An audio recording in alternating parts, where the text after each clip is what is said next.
Hello everyone, welcome to focus for finals. आज की इस वीडियो में हम कवर करने वाले हैं review semester 5 history major paper 9 के 15 मार्क्स के एक्सपेक्टेड क्वेश्चन आंसर्स बिल्कुल एग्जाम पैटर्न के अकॉर्डिंग क्लियर एक्सप्लेनेशन के साथ।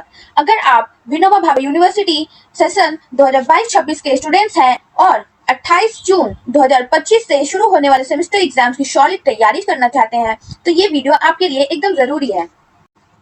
सिलेबस के अकॉर्डिंग टॉपिक्स, लॉजिकल पॉइंट्स और मॉडल आंसर सब कुछ इस वीडियो में मिलेगा, तो पेन नोटबुक ले लो और वीडियो को इन तक जरूर देखना। तो ये रहे 5 आपके इम्पोर्टेंट क्वेश्चंस। अभी तो फिलहाल 5 है। इस वीडियो के बाद आपको और भी इम्पोर्टेंट क्वेश्चंस मिलेंगे हिस्ट्री से रिलेटेड, ठीक है। मेजर 9 और फिर मेजर 10 के भी मिलेंगे और मेजर 11 के भी मिलेंगे, ठीक है। तो चलिए वीडियो में बने रहिए हमारे साथ। तो आइए एक एक करके सारे क्वेश्चन को डिस्कशन करते हैं। तो सबसे पहला जो क्वेश्चन है वो है 1789 की फ्रांसीसी क्रांति में दार्शनिकों की भूमिका को व्याख्या कीजिए। तो सबसे पहले जो है हमें परिचय लिखना होता है, जैसा कि आप लोगों को पता है। सबसे पहले परिचय, उसके बाद फिर उसके सारे पॉइंट को लिखना पड़ता है और सबसे लास्ट में डिस्कस लिखना जरूरी होती है, ठीक है। और मैं इंपॉर्टेंट बात पे कहना चाहती हूँ कि आप अगर क्वेश्चन लिखते हो तो लेफ्ट और राइट साइड में मार्जिन जरूर छोड़े। आप अपना क्वेश्चन बीच में लिखें, पॉइंट वाइज लिखें और बहुत ही अच्छे तरीके से लिखें, ताकि और हाईलाइट करके लिखें, ताकि टीचर्स को तुरंत दिखे और वो देख करके बहुत अच्छा मार्क्स देंगे, ठीक है। ऐसा नहीं कि पूरा एकदम लिख रहे हैं तो पूरा एकदम सटा सटा के लिख दिए हैं, पूरा पेज भर दिए हैं, कुछ भी लिख दिए हैं, तो उससे है क्या पेपर चेक भी नहीं करते हैं और बस ऐसे ही आपको कम मार्क्स दिया जाता है। इससे अच्छा है कि आप कम ही लिखो, लेकिन अच्छे से लिखो, अच्छी हैंडराइटिंग से, ठीक है। तो चलिए सबसे पहले हम परिचय पढ़ते हैं। तो 1789 की फ्रांसीसी क्रांति, फ्रेंच रिवॉल्यूशन को विश्व इतिहास की सबसे महत्वपूर्ण घटनाओं में गिना जाता है। इसने न सिर्फ फ्रांस बल्कि पूरे यूरोप की राजनीतिक और सामाजिक व्यवस्था को प्रभावित किया है। इस क्रांति के पीछे दार्शनिकों की भूमिका अत्यंत महत्वपूर्ण रही। इन्होंने जनता को सोचने, सवाल करने और परिवर्तन की प्रेरणा दी। इन विचारकों को अक्सर प्रबोधन युग के दार्शनिक इनलाइटमेंट थिंकर्स कहा जाता है। तो 1789 की फ्रांसीसी क्रांति जो थी वो विश्व का सबसे महत्वपूर्ण घटनाओं में से गिना जाता है। इसने न सिर्फ फ्रांस बल्कि पूरे यूरोप की राजनीतिक और सामाजिक व्यवस्था को प्रभावित किया था, ठीक है। इस क्रांति के पीछे दार्शनिकों की भूमिका बहुत ही महत्वपूर्ण है। इन्होंने जनता को सोचने, सवाल करने और परिवर्तन की प्रेरणा दी है। इन विचारकों को अक्सर इनलाइटमेंट थिंकर्स भी कहा जाता है, प्रबोधन युग के दार्शनिक। तो दार्शनिकों की भूमिका को अब मुख्य पॉइंट पे देखते हैं। सबसे पहला जो पॉइंट है वो है जनता में चेतना जगाना। 18वीं सदी के दार्शनिकों ने समाज में व्याप्त असमानता, शोषण और निरंकुश सत्ता के खिलाफ लेखन किया। उनके विचारों ने आम जनता में सामाजिक और राजनीतिक चेतना का संचार किया। तो 18वीं सदी में जो दार्शनिक थे उन्होंने समाज में व्याप्त असमानता, शोषण और निरंकुश सत्ता के खिलाफ लेखन किया। मतलब उस टाइम पे 18वीं सदी में असमानता था, शोषण होता था, निरंकुश सत्ता के खिलाफ बहुत कुछ होता था, ठीक है। उनके विचारों ने आम जनता में सामाजिक और राजनीतिक चेतना का संचार किया। तो दूसरा जो पॉइंट है वो है राजशाही और चर्च पर सवाल। दार्शनिकों ने राजा और चर्च की असीमित शक्ति पर सवाल उठाए। उन्होंने यह समझाया कि राजा को ईश्वर द्वारा सत्ता नहीं मिली है, बल्कि सत्ता का स्रोत जनता है। तो जो वहां के दार्शनिक थे वो लोगों ने इस पर सवाल उठाए, क्वेश्चन किया कि चर्च और राजा असीमित शक्ति पर सवाल उठाए। उन्होंने कहा कि राजा जो है वो ईश्वर का सत्ता नहीं है, उसको ईश्वर की सत्ता नहीं मिली है, बल्कि सत्ता जो है वो जनता है, सत्ता का स्रोत जो है वो जनता है। तो तीसरा पॉइंट जो है वो है स्वतंत्रता, समानता और बंधुत्व का प्रचार। इन विचारों ने क्रांति के 3 प्रमुख सिद्धांत दिए। स्वतंत्रता, सबसे पहले स्वतंत्रता, लिबर्टी, हर व्यक्ति को बोलने, सोचने और जीने की आजादी होनी चाहिए। समानता, इक्वालिटी, जन्म के आधार पर कोई भेदभाव नहीं होना चाहिए। ऐसा होता है ना कि लड़की हुई है तो बहुत भेदभाव करते हैं, वैसा नहीं होना चाहिए। सबको एक जैसा इक्वालिटी, समानता होना चाहिए, चाहे वो लड़की हो, ट्रांसजेंडर हो, लड़का हो, कोई भी हो, ठीक है। बंधुत्व, तीसरा पॉइंट है फ्रेटर्निटी, बंधुत्व। सभी नागरिकों को भाईचारे की भावना से रहना चाहिए, ठीक है। हिंदू, मुस्लिम, सिख, ईसाई सबको भाईचारे की भावना से रहना चाहिए, ठीक है। महत्वपूर्ण दार्शनिक और उनके विचार। तो सबसे पहले जो है वो है रूसो। रूसो ने अपनी पुस्तक सोशल कॉन्ट्रैक्ट में कहा, man is born free but everywhere he is in chains. तो जो रूसो थे वो एक सोशल कॉन्ट्रैक्ट में कहा, उसका बुक था सोशल कॉन्ट्रैक्ट, उस बुक में उन्होंने कहा, लिखा था एक पॉइंट की man is born free but everywhere he is in chains. जो व्यक्ति है वो एकदम फ्री तरीके से मतलब पैदा होता है, लेकिन वो हर जगह किसी न किसी संबंध से जुड़ा है, किसी न किसी चेन समझते हैं आप लोग, वो चेन से जुड़ा है। ठीक है। दूसरा जो है वॉल्टेयर ने धार्मिक अंधविश्वास और चर्च की शक्ति के खिलाफ लिखा। वह अभिव्यक्ति की स्वतंत्रता और धार्मिक सहिष्णुता का समर्थक था। उसने कहा, I disapprove of what you say, but I will defend to the death your right to say it. तो वॉल्टेयर ने कहा कि मैं आपकी बात से सहमत हूं, लेकिन मैं इसे कहने के आपके अधिकार की रक्षा मरते दम तक करूंगा। ठीक है। तो तीसरा जो है मॉन्टेस्क्यू ने अपनी पुस्तक द स्पिरिट ऑफ लॉ में सत्ता के विभाजन, सेपरेशन ऑफ पावर्स का सिद्धांत दिया। विधायिका लेजिस्लेटिव, कार्यपालिका एग्जीक्यूटिव और न्यायपालिका जुडिशियरी अलग अलग होनी चाहिए। उसका यह विचार आधुनिक लोकतंत्र की नींव बन गया। ठीक है। तो जो चौथा पॉइंट है वो है दिद्रो ने एंक्लोपीडिया नामक विशाल ज्ञान कोश प्रकाशित किया, जिसमें वैज्ञानिक, सामाजिक और राजनीतिक विचार थे। उसने जनता को शिक्षा और ज्ञान से जोड़ा। दार्शनिकों की सोच और क्रांति का संबंध, इन विचारकों ने जनता को यह समझाया कि अधिकार केवल राजा और कुलीन वर्ग के लिए नहीं, बल्कि हर नागरिक के लिए है। जब फ्रांस में आर्थिक संकट, करों का बोझ और भुखमरी चरम पर थी, तब इन दार्शनिकों के विचारों ने जन आंदोलन को दिशा दी। उन्होंने क्रांति की नैतिक और वैचारिक आधार तैयार किए। ठीक है। तो जो हमारा निष्कर्ष है वो है 1789 की फ्रांसीसी क्रांति के पीछे दार्शनिकों के योगदान केवल वैचारिक नहीं, बल्कि सामाजिक क्रांति के आधार था। उन्होंने जनता को अपने अधिकारों के प्रति सजग किया और अन्याय के खिलाफ खड़े होने की प्रेरणा दी। रूसो, वोल्टेयर, मॉन्टेस्क्यू और दिदरो जैसे दार्शनिकों ने यह सिद्ध किया कि कलम की ताकत तलवार से कहीं ज्यादा होती है। इनकी विचारधारा ने न केवल फ्रांस को बदला, बल्कि आगे चलकर पूरे विश्व में लोकतंत्र, स्वतंत्रता और समानता की नींव रखी। तो आइए हम लोग दूसरा क्वेश्चन पे आते हैं। तो हमारा जो नेक्स्ट क्वेश्चन है वो है 1789 की फ्रांसीसी क्रांति के कारण तथा परिणामों को लिखिए। चलिए देखते हैं इस आंसर को भी। तो इसमें भी हमको सबसे पहले परिचय लिखना है।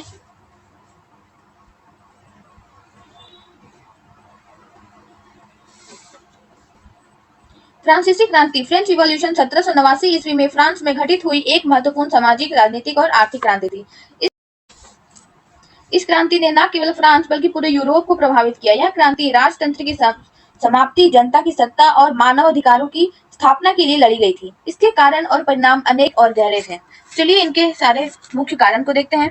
तो फ्रांसीसी क्रांति के मुख्य कारण, सबसे पहला जो है वो है राजनीतिक कारण लिखना है। तो निरंकुश राजतंत्र, फ्रांस में राजा लुई 16वां एक निरंकुश शासक था। राजा के पास असीमित अधिकार थे और जनता की कोई भूमिका नहीं थी। अदालतें, सेना और प्रशासन सब राजा के अधीन थे। जनता को बोलने या विरोध करने का अधिकार नहीं था। ये था राजनीतिक असमानता, राजनीतिक कारण, और यह है सामाजिक असमानता। फ्रांस की समाज व्यवस्था 3 वर्गों में बटी थी। पहला वर्ग चर्च, पादरी जिसको कहते हैं। दूसरा वर्ग कुलीन वर्ग, राजा के दरबारी। और जो तीसरा वर्ग था वो है किसान, व्यापारी, मजदूर, जो आबादी का 90% था। पहले और दूसरे वर्ग को विशेषाधिकार मिले थे, जबकि तीसरे वर्ग पर ही टैक्स पर बोझ था। तीसरा जो है आर्थिक संकट, फ्रांस की अर्थव्यवस्था कर्ज में डूबी हुई थी। अमेरिका की स्वतंत्रता संग्राम में खर्च और विलासिता ने खजाना खाली कर दिया। महंगाई, बेरोजगारी और भुखमरी चरम पर थी। आम जनता रोटी तक को तरस रही थी और राजा अपनी रानी के साथ ऐश कर रहा था। तो ये था आर्थिक संकट। ठीक है। तो जो हमारा चौथा पॉइंट है वो है दार्शनिकों के विचार। रूसो, वोल्टेयर, मॉन्टेस्क्यू जैसे दार्शनिकों ने जनता को स्वतंत्रता, समानता और बंधुत्व के विचारों से प्रेरित किया। जैसा कि हम लोगों ने पहले पढ़ा है, लोगों को बताया गया कि सत्ता का असली स्रोत जनता है, ना कि राजा का या चर्च। हमारा पांचवा पॉइंट जो है वो है असफल शासन और कर प्रणाली। टैक्स प्रणाली अत्यंत अन्याय पूर्ण थी। अमीर वर्ग कर नहीं देता था, लेकिन गरीबों से कई प्रकार के टैक्स वसूले जाते थे। वित्तीय व्यवस्था पूरी तरह चरमराई हुई थी। मतलब जो अमीर वर्ग के थे उन्होंने वो टैक्स नहीं देते थे, लेकिन गरीबों से टैक्स वसूले जाते थे, और वित्तीय व्यवस्था जो थी वो पूरी ही एकदम बिगड़ चुकी थी, चरमरा गई थी। ठीक है। तो जो हमारा तो ये जो हमारा छठा पॉइंट है वो है दुष्काल और भूखमरी। 1780 के दशक में खराब फसल के कारण अन्न की भारी कमी हो गई थी। इससे रोटी तक मिलना मुश्किल हो गया था और जनता आक्रोशित हो गए। फ्रांसीसी क्रांति के प्रमुख परिणाम। तो चलिए एक एक करके हम लोग परिणाम को देखते हैं। राजतंत्र की समाप्ति। राजा लुई 16वें को 1793 में फांसी दे दी गई और फ्रांस के गणराज्य रिपब्लिक स्थापना हुई। तो 16वें राजा लुई को 1793 में फांसी दी गई और फ्रांस के गणराज्य की स्थापना की गई, मतलब फ्रांस को रिपब्लिक घोषित कर दिया गया। ठीक है। और जो हमारा सेकेंड पॉइंट है वो है मानवाधिकार की घोषणा। 1789 में declaration of the rights of man end of the citizen नामक घोषणा पत्र जारी किया गया। इसमें स्वतंत्रता, समानता और विचार अभिव्यक्ति जैसे अधिकारों को मान्यता दी गई। तीसरा पॉइंट है चर्च की संपत्ति जब्त। चर्च की जमीन और संपत्ति सरकार द्वारा जब्त कर ली गई। चर्च की शक्ति और नियंत्रित किया गया।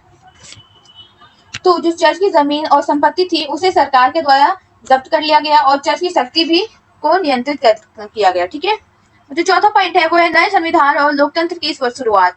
फ्रांस में कई नए संविधान बनाए गए और संसदीय शासन की नींव पड़ी। पांचवा पॉइंट जो है समाज में समानता की स्थापना। वंश या जाति के आधार पर भेदभाव खत्म कर दिया गया। सभी नागरिकों को समान अधिकार दिए गए। तो धीरे धीरे जो है जो जब रिपब्लिक हो गया उसके बाद वंश या जाति के आधार पर भेदभाव खत्म हो गया और सभी नागरिकों को समान अधिकार दिए गए। ठीक है। और छठा पॉइंट जो है यूरोप में क्रांतिकारी विचारों का प्रसार। फ्रांसीसी क्रांति के प्रभाव से अन्य देशों में भी लोकतांत्रिक आंदोलन की शुरुआत हुई। सातवां पॉइंट नेपोलियन का उदय। क्रांति के बाद अस्थिरता का लाभ उठाकर नेपोलियन बोनापार्ट सत्ता में आया। उसने फ्रांस में कानून व्यवस्था बहाल की, लेकिन बाद में वह भी तानाशाह बन गया। हमारा जो निष्कर्ष है वो है 1789 की फ्रांसीसी क्रांति एक ऐतिहासिक मोड़ थी, जिसने न केवल फ्रांस बल्कि पूरी दुनिया को प्रभावित किया। इसने यह साबित कर दिया कि जनता में अगर एकता हो तो वह किसी भी तानाशाही सत्ता को समाप्त कर सकती है। इस क्रांति ने लोकतंत्र, मानवाधिकार और समानता जैसे मूल्यों को जन्म दिया, जो आज भी आधुनिक विश्व की राजनीति की नींव है। तो 1789 की फ्रांसीसी एक ऐतिहासिक मोड़ थी, जिसे न केवल फ्रांस और को बल्कि पूरे दुनिया को प्रभावित किया। ठीक है। जिसमें कि इंडिया भी था, हमारा भारत। इसने यह साबित कर दिया था कि अगर यूनिटी हो, एकता हो, तो किसी भी तानाशाही को सत्ता को समाप्त कर सकते हैं हम लोग एक साथ मिलकर। इस क्रांति ने लोकतंत्र, मानवाधिकार और समानता जैसे मूल्यों का जन्म दिया, जो कि आज के जनरेशन जिसको बोलते हैं आधुनिक विश्व की राजनीति की नींव बन गई है। ठीक है। तो हमारा जो तीसरा क्वेश्चन है वो है नेपोलियन बोनापार्ट की उपलब्धियों का वर्णन कीजिए। तो चलिए इसका भी आंसर देख लेते हैं। नेपोलियन बोनापार्ट फ्रांसीसी क्रांति के बाद फ्रांस का सबसे प्रभावशाली नेता बना। वह एक महान सेनापति, कुशल प्रशासक और सुधारवादी था। 1769 में कोर्सिका द्वीप पर जन्मा नेपोलियन फ्रांस की सेना में तेजी से आगे बढ़ा और 1799 में सत्ता पर कब्जा कर लिया। उसने अपने शासन में फ्रांस को राजनीतिक स्थिरता, न्यायिक सुधार और सैन्य ताकत दी। तो ये है नेपोलियन बोनापार्ट, जिन्होंने फ्रांसीसी की क्रांति के बाद फ्रांस का सबसे प्रभावशाली नेता बन गया और वह एक महान सेनापति और कुशल प्रशासक और सुधारवादी था। तो नेपोलियन का जन्म 1769 में कोर्सिका द्वीप पर जन्मा और 1799 यानी कि 20 साल के बाद ही 20 साल की उम्र में ही उन्होंने अपना सत्ता को कब्जा कर लिया और अपने शासन में फ्रांस को राजनीतिक स्थिरता, न्यायिक सुधार और सैन्य ताकत दी। ठीक है। तो इसका सबसे पहला जो पॉइंट है वो है सैन्य उपलब्धियां, मिलिट्री अचीवमेंट।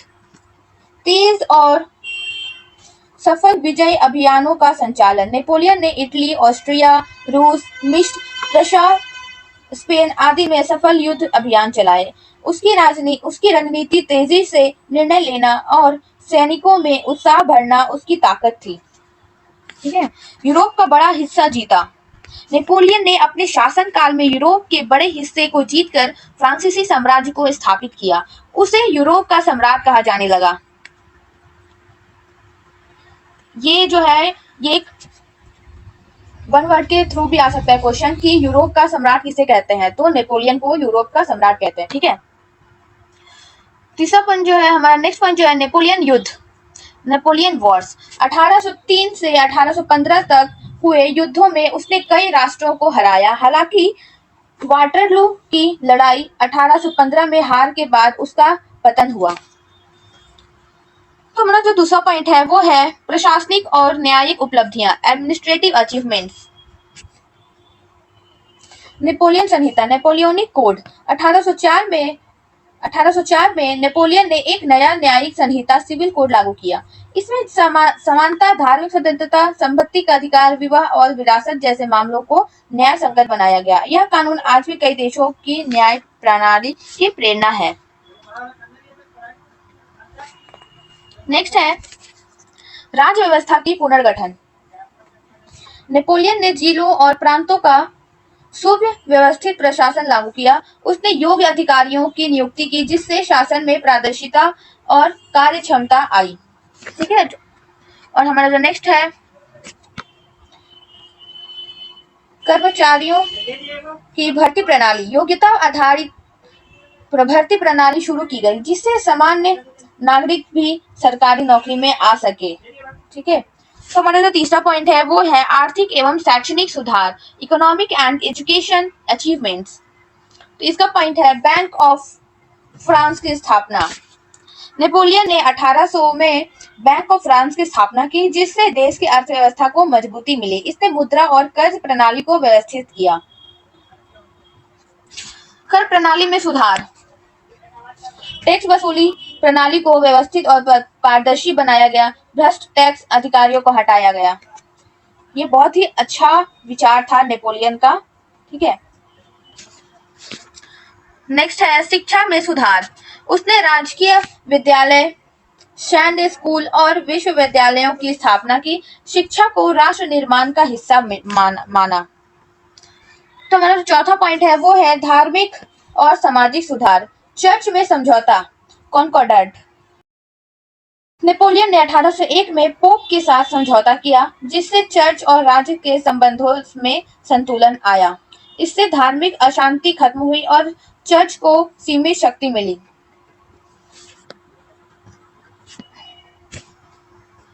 समानता और धर्मनिरपेक्षता को बढ़ावा। उसने सभी धर्मों को समान माना और चर्च के विशेष अधिकारों को समाप्त किया।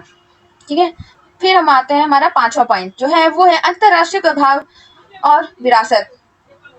सबसे पहला जो पॉइंट है इसका ये है नेपोलियन का कोड वैश्विक बना। नेपोलियन की न्याय संहिता ने दुनिया के कई देशों के संविधान और कानूनों को प्रभावित किया। इटली, जर्मनी, बेल्जियम, स्विट्जरलैंड जैसे देशों ने इस कानून को अपनाया। ठीक है। राष्ट्रवाद का बीज बोया। उसके शासन ने यूरोप में राष्ट्रवाद और स्वतंत्रता के विचारों को जन्म दिया जो आगे चलकर कई आंदोलन का कारण बना। तो हम लोग आते हैं निष्कर्ष पे। तो हमारा निष्कर्ष है वो है नेपोलियन बोनापार्ट एक ऐसा व्यक्तित्व था जिसने अपने मेधा, शक्ति और नेतृत्व से न केवल फ्रांस को बदला बल्कि पूरे यूरोप को नई दिशा दी। वाकई में उन्होंने बहुत ही अच्छा मार्गदर्शन किया था पूरे यूरोप का, सिर्फ फ्रांस का ही नहीं पूरे यूरोप का। ठीक है। उसकी सैन्य सफलता जितनी शानदार थी उससे कहीं अधिक उसकी प्रशासनिक, न्यायिक और शैक्षणिक उपलब्धियां स्थायी थी। हालांकि उसके साम्राज्यवादी सपनों ने उसे अंत में पतन की ओर ले जाया, परंतु उसका योगदान आज भी इतिहास में एक दृढ़ और प्रभावशाली नेता के रूप में याद किया जाता है। ठीक है। तो ये था हमारा तीसरा क्वेश्चन। तो आते हैं हम लोग चौथा क्वेश्चन पे। तो जो हमारा चौथा क्वेश्चन है वो है नेपोलियन के उदय के कारणों का वर्णन कीजिए। तो जो हमारा परिचय है वो है नेपोलियन बोनापार्ट का उदय, राइज ऑफ नेपोलियन बोनापार्ट। कैसे नेपोलियन बोनापार्ट का उदय हुआ था। ठीक है। केवल एक व्यक्ति की सफलता की कहानी नहीं है बल्कि यह फ्रांस की राजनीतिक, सामाजिक और सैन्य परिस्थितियों का परिणाम था। 1789 की फ्रांसीसी क्रांति ने राजशाही को कमजोर कर दिया और देश को एक देश को एक अराजकता की स्थिति में पहुंचा दिया था। ऐसे समय में एक ऐसा नेता सामने आया जो बुद्धिमान और प्रभावशाली था, और वह था नेपोलियन, जिसे यूरोप का सम्राट कहा जाता था। उसके नेतृत्व और कार्यशैली ने उसे फ्रांस का सर्वाधिक शक्तिशाली शासक बना दिया। फ्रांसीसी क्रांति की भूमिका।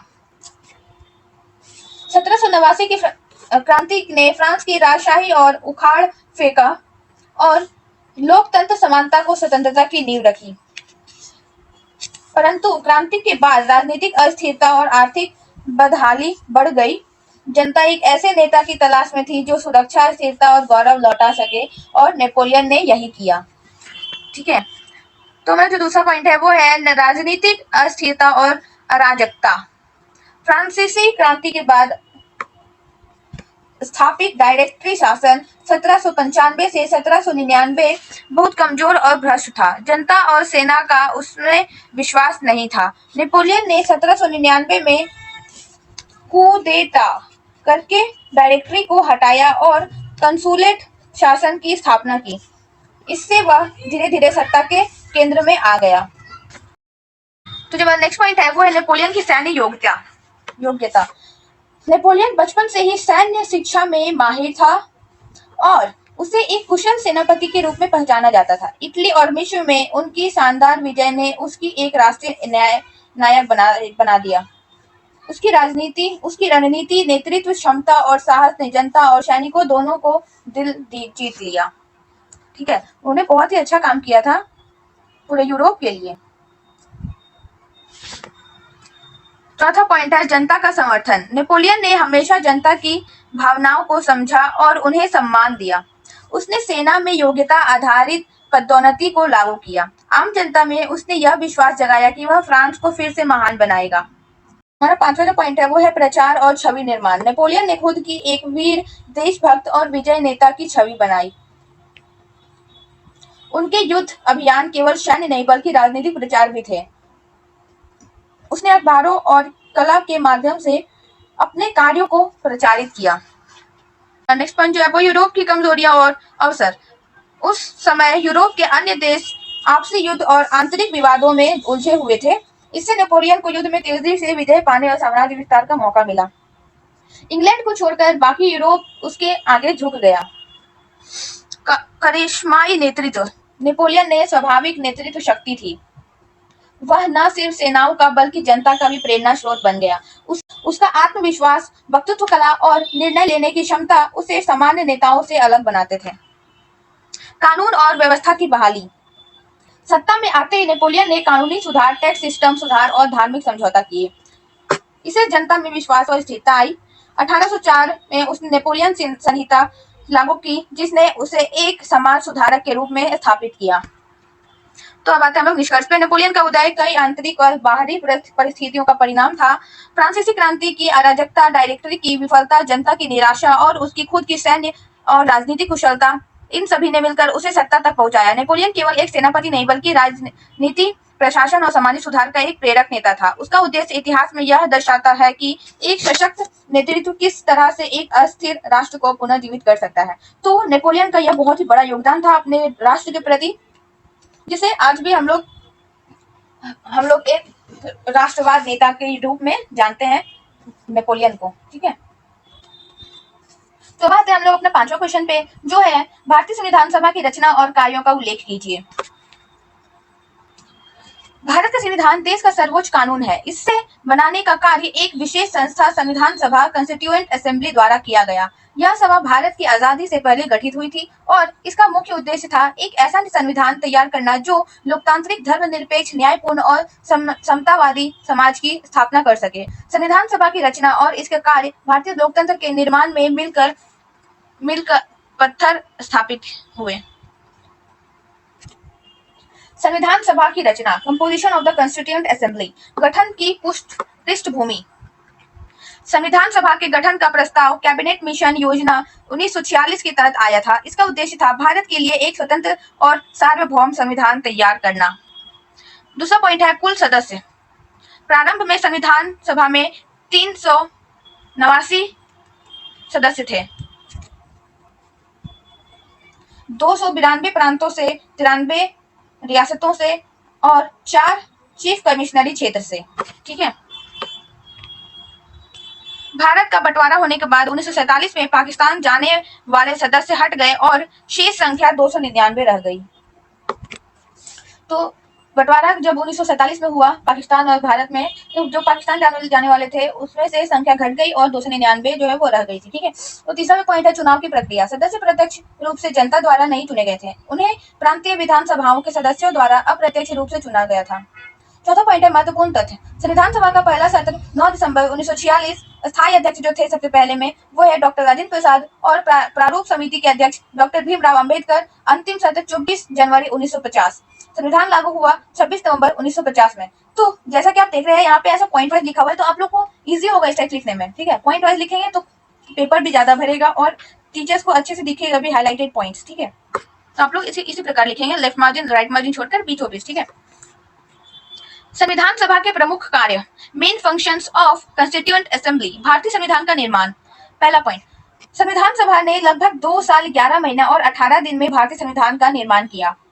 कुल 11 सत्र आयोजित किए गए। संविधान बनाने की प्रक्रिया में जनता से सुझाव लिए गए और गहन चर्चा व बहस किए गए। तो जो हमारा संविधान बना था वो 2 साल 11 महीने और 18 दिन लगे थे उन्हें पूरा निर्माण करने में, और उसका कुल सत्र जो था वो 11 था। ठीक है। दूसरा पॉइंट है अस्थायी संसद के रूप में कार्य। भारत की आजादी 15 अगस्त 1947 के बाद संविधान सभा ने भारत की अस्थायी संसद के रूप में भी काम किया। इसने कई महत्वपूर्ण कानून बनाए जो आजादी के बाद देश को चलाने के लिए आवश्यक थी। तीसरा पॉइंट है संविधान की समितियां। संविधान सभा में कई समितियां बनाई गई जिसमें से कुछ प्रमुख है। प्रारूप समिति, ड्राफ्टिंग कमेटी, अध्यक्ष थे डॉक्टर BR अम्बेडकर।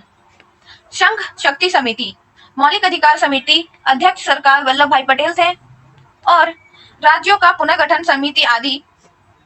चौथा पॉइंट जो है संविधान के सिद्धांत तय करना। संविधान सभा ने यह सुनिश्चित किया कि संविधान के लोकतंत्र, धर्म निरपेक्षता, स्वतंत्रता, समानता और न्याय जैसे मूल तत्व शामिल हो।